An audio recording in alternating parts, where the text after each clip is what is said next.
एक बार फिर वचन सुनने के लिए तैयार हो जाओ। ये वचन वो वचन है, हाथ मिलाइए, हे मेरी बहन, हे मेरे भाई, ये वो वचन है जो अंतिम दिनों में तुझे चलने की ताकत देगा। आमीन।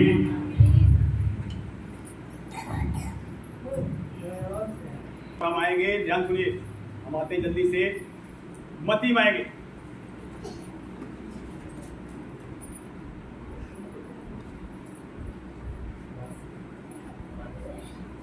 हाँ, मत्ती निकालेंगे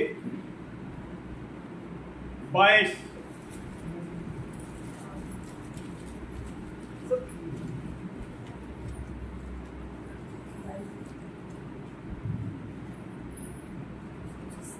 मत्ती 22 और उसका हम पढ़ेंगे 23 से। उसी दिन सदूकी जो कहते हैं कि मरे हुओं का पुनरुत्थान है ही नहीं, उसके पास आए और उससे पूछा, हे गुरु, मूसा ने कहा था कि यदि कोई पुरुष बिना संतान मर जाए तो उसका भाई उसकी पत्नी से विवाह करके अपने भाई के लिए वंश उत्पन्न करे। अब हमारे यहाँ 7 भाई थे, पहला विवाह करके मर गया और संतान न होने के कारण अपनी पत्नी को अपने भाई के लिए छोड़ गया। इसी प्रकार दूसरे और तीसरे ने भी किया। 7 भाई तक यही हुआ। सबके बाद वह स्त्री भी मर गई। अतः जी उठने पर वह उन 7 में से किसकी पत्नी होगी, क्योंकि वह सबकी पत्नी हो चुकी थी। यीशु ने उन्हें उत्तर दिया, तुम पवित्र शास्त्र और परमेश्वर की सामर्थ को नहीं जानते, इस कारण भूल में पड़े हो। क्योंकि जी उठने पर वे ना विवाह करेंगे और ना विवाह में दिए जाएंगे, पर स्वर्ग में परमेश्वर के दूतों के समान होंगे। तो देखिए, आप ध्यान सुनिए, जितनी ये बहनें बैठी, आप जैसे ही आज उठाए जाएंगे, आप पुरुष बन जाएंगे। धोखे में ना मत रहना, हम यहाँ लेडीज हूँ। जितनी बहनें हैं, चाहे बेटियां हैं, सब पुरुष में चेंज हो जाएंगे। परमेश्वर ने आदम को बनाया किसके स्वरूप में? जैसे आप देखा आदम क्या होता है, दाढ़ी मूंछ थी। आज के लोगों की दाढ़ी मूंछ निकलती है, निकलती है। तो इसका मतलब क्या है? परमेश्वर की दाढ़ी मूंछ है। ध्यान सुना ना सब लोग। जैसे अंग परमेश्वर के थे, वैसे ही उसने आदम को रचा और बनाया। सब कुछ पहले बना दिया, आदम को बाद में बनाया। जब उसने देखा आदम का कोई सहायक, इससे कोई मालिक है, उत्पत्ति पढ़ेगा ना, अभी उत्पत्ति मार रहे हैं लोग। आदम के साथ रहने के लिए कोई मेल खाता, सबका जोड़ा था, नर मादा सब थे। जैसे कुत्ता बिल्ली थे, इनके सबके जोड़े थे, नहीं थे? जानवर रेंगने वाले चाहे उड़ने वाले सबके जोड़े आज भी आप जानते। तो ये किसने बनाए? परमेश्वर ने। आदम कब बनाया? अभी कल हम लोग वचन करें, इसलिए थोड़ा वचन और रहेगा था, ये आपको देना, ध्यान सुनना।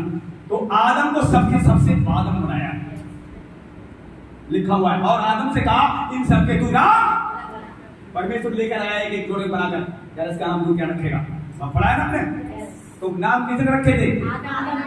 और जो आदम ने नाम रखे, जिन जिन जंतुओं के कलाम करता है, वही नाम आज तक उनके हैं। ये सुनो, अब प्रभु ने देखा आदम घूम रहा है और किसी से मेल इसका खाना तो बाहर रखा हुआ है। परमेश्वर ने कहा, हम उत्पत्ति में आई जाते हैं, तो पता है हम वापस ही आएंगे इसी धारणा, यहाँ भी हम आएंगे। इसको खोले रहे, यहीं वापस भी आएंगे।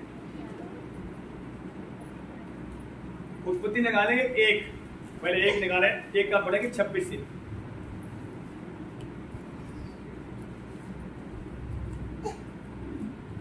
फिर परमेश्वर ने कहा, हम मनुष्य को अपने स्वरूप के अनुसार अपनी समानता में बनाएं।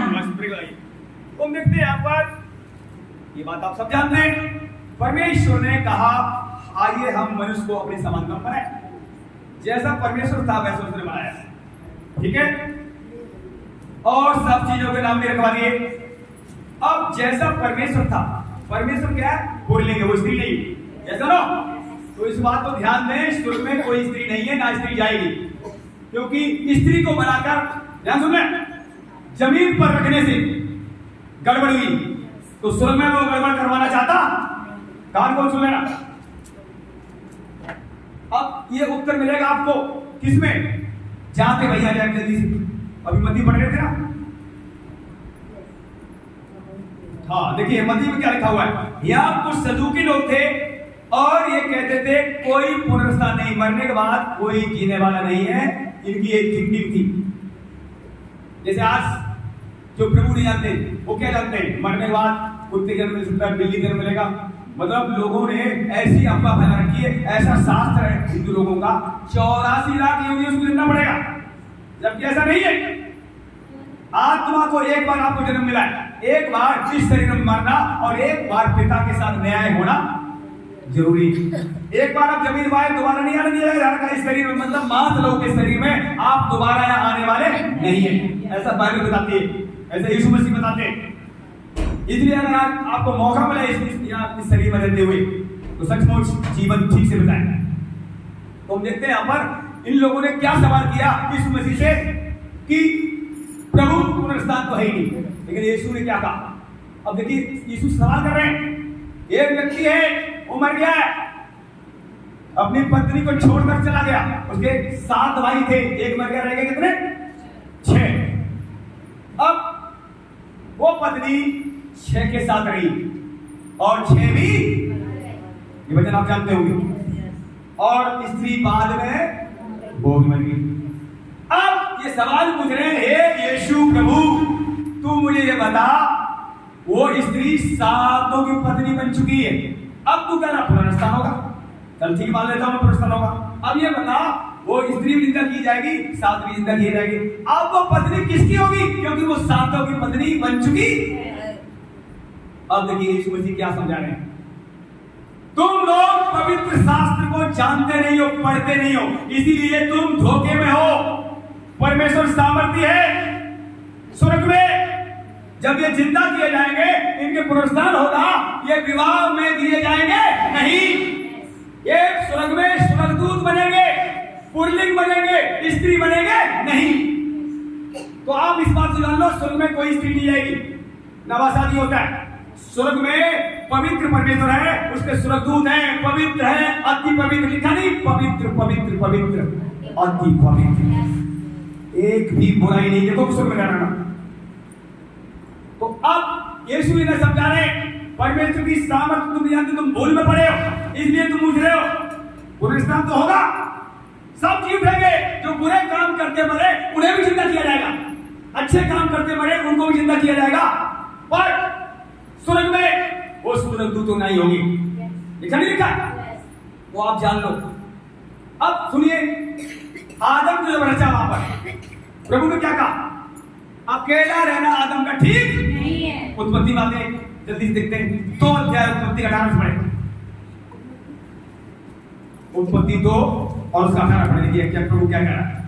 परमेश्वर बहुत महान है, सबको बुद्धि समझने में प्रार्थना कर रहे हैं, अच्छे से।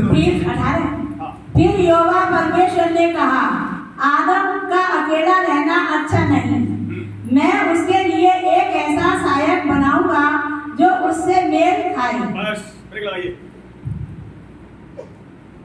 फिर यहोवा परमेश्वर ने कहा, आदम का अकेला रहना ठीक नहीं, अच्छा नहीं, मैं उसके लिए एक ऐसा सहायक बनाऊंगा जो उससे मेल, क्या बनाऊंगा, सहायक, सहायता के लिए उसे बुलाया गया, क्योंकि वो अकेला नहीं रह सकता, सब बात जानवर थे और आदम को बनाया था परमेश्वर ने अपने समान। आप देख सकते हैं पर रहता कहां था, जानवरों के बीच, इसलिए वहां कोई मेल खाता, इसलिए परमेश्वर ने जब देखा आदम का अकेला रहना ठीक नहीं, फिर क्या हुआ, परमेश्वर ने कहा मैं इसके लिए जैसा सहायक बनाऊंगा।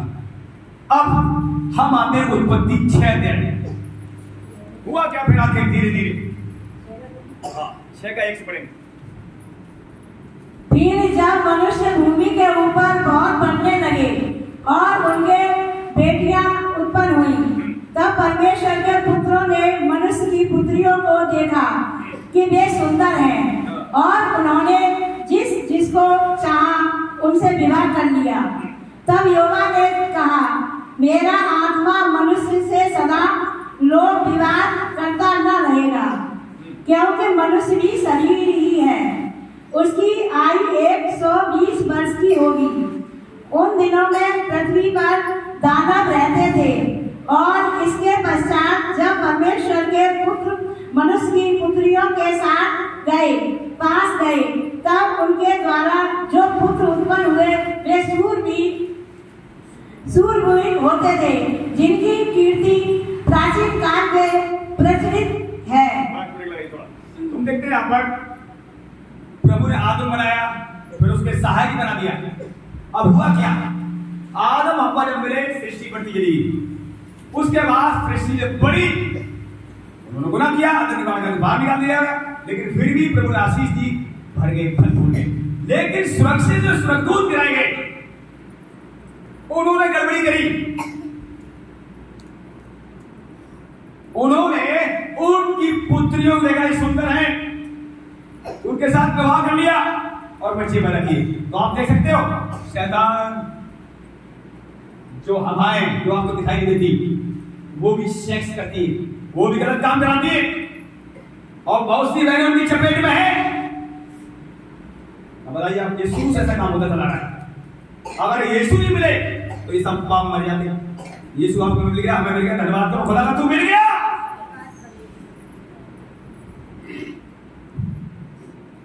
वे स्वर्गदूत जो हजारों साल पहले गिराए गए, देखो आप, उन्होंने इनकी बेटियों से शादी किया, विवाह किया, और सूरवीर पैदा हुए लिखा हुआ है।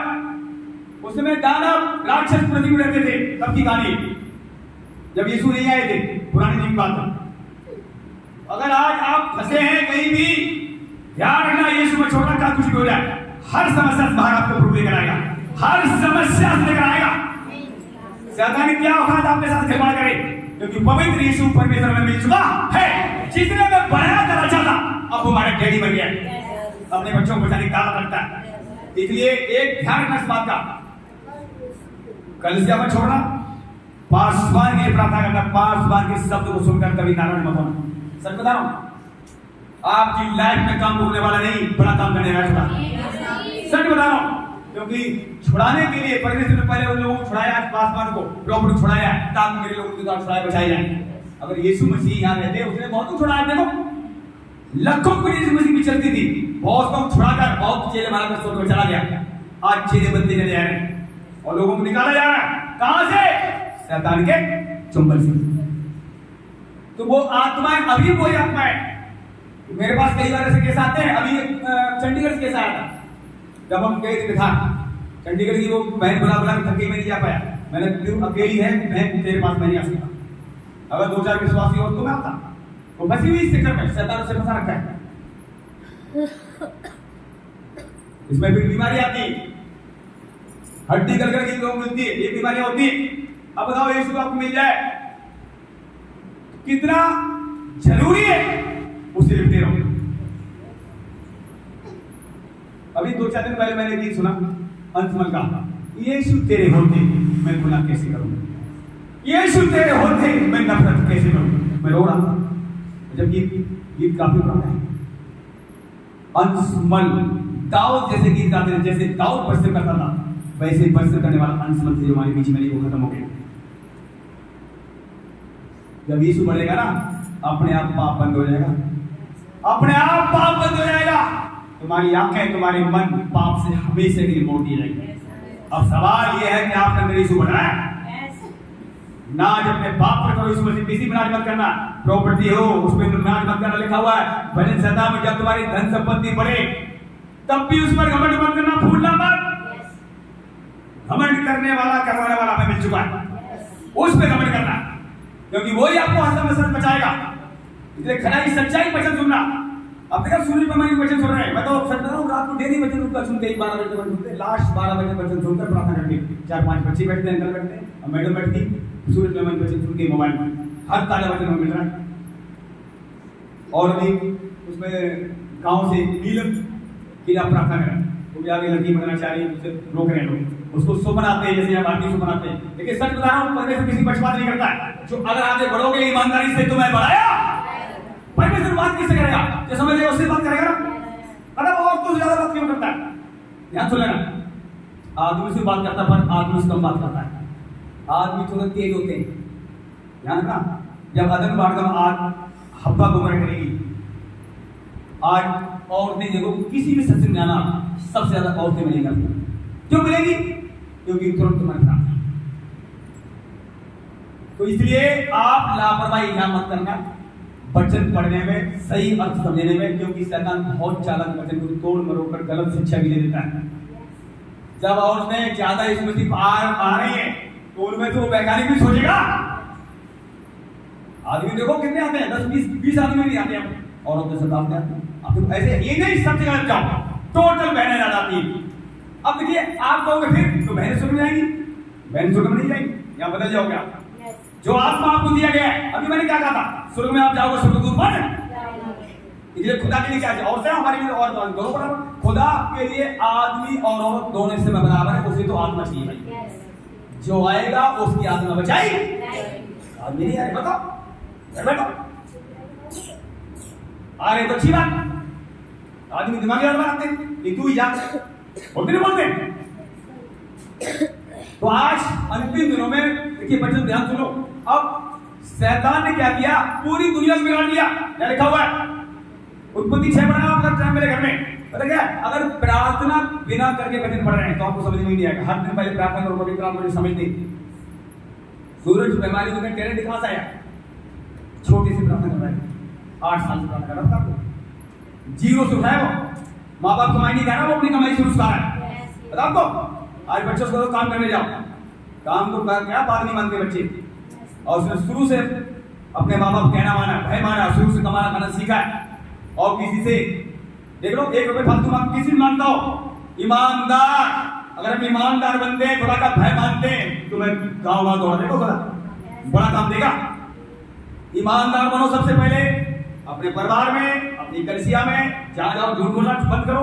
आपकी यहाँ आखिरा जब हम ईमानदार बनते आपको रोका जाएगा, जब हम प्रार्थना पढ़ेंगे तो भी रोका जाएगा, जब हम भलाई करेंगे तो भी रोका जाएगा। कोई भी अगर आप कदम उठाते हैं इस मसीह के लिए आपको रोका जाएगा। अब सवाल ये कि आप रुक रहे हैं कि नहीं रुकेंगे?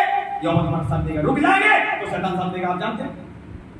रुकेंगे नहीं, जैसे मान लो कोई अभी कमजोर है, जैसे मैंने बताई थी ये उठनी बारिश में कोई दिक्कत आ गई, साली कौन आया मेरे पास दुआ कर दो, मैं दुआ की, आपने कहीं भारती बहन कभी खराब दुआ करो।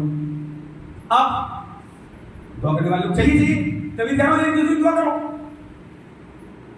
आज एक दूसरे की चिंता ही नहीं, क्या लिखा वचन में? एक दूसरे की चिंता किया करो। अपनी चिंता काफी नहीं, औरों की चिंता करो। औरों फोन करो, पूछो बहन तुम्हें रिजल्ट कभी आ रही है, इनाम कभी तो मिलेगा, तुम्हें ये चिंता नहीं, अपनी चिंता बस। जो बहन कलिसिया में नहीं आ रही, कोई भटक गई, उसकी खबर लो। भटके हुए को कोई वापस फिर आए, अनेक पापों पर डालता है और उसके प्राणों को मौत से बचाता है। लिखा है क्या सब काम कर रहे हैं? बोल दो मैं तो खुद ही नहीं उठते, दूसरे कब आएंगे? इनाम कहां से मिलेगा? एक मिनट, अपना काम करके जब अपना काम करो तभी इनाम मिलेगा। आप बताइए, एक जगह लिखा हुआ है, अभी समय तेजी से लग रहा है, बीच में लिखा हुआ है, एक दास को काम सौंपा गया। प्रभु ने कहा ये वाला इतना काम कर लेना, ये ऊपर का सफाई करके सारा काम निपटा लेना, मैं आऊंगा तब तक मैं आ जाऊंगा, और इधर काम नहीं बताया। अब सुनिए उसने क्या किया, एक काम सारा सफाई कर लिया और निपटा दिया और काम आगे का छोड़ दिया। अब स्वामी आया, उसने कहा ठीक है जितना मैंने बताया उतना ही तुमने काम किया है, तो धन्यदास नहीं है, अपना काम निपटा के तुझे ये वाला भी काम करना चाहिए था। बोल इस मसीह की आई बात समझ में?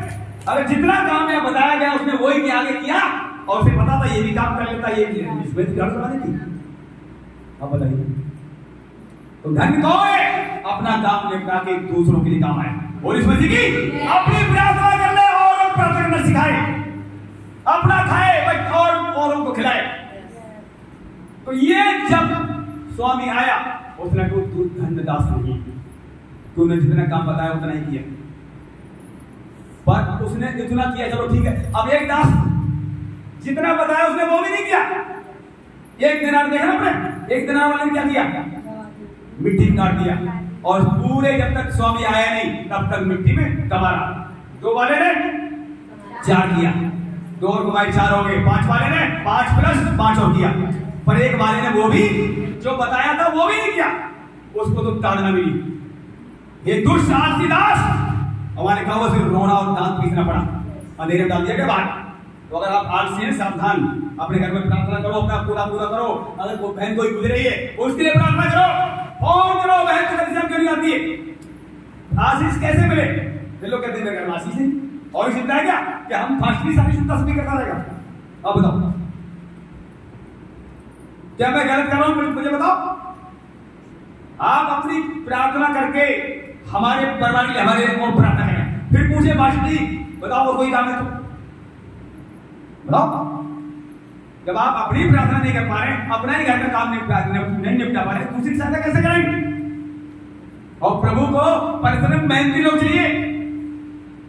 देख लो लिखा हुआ वचन में भरा पड़ा है, आलसी नहीं चाहिए।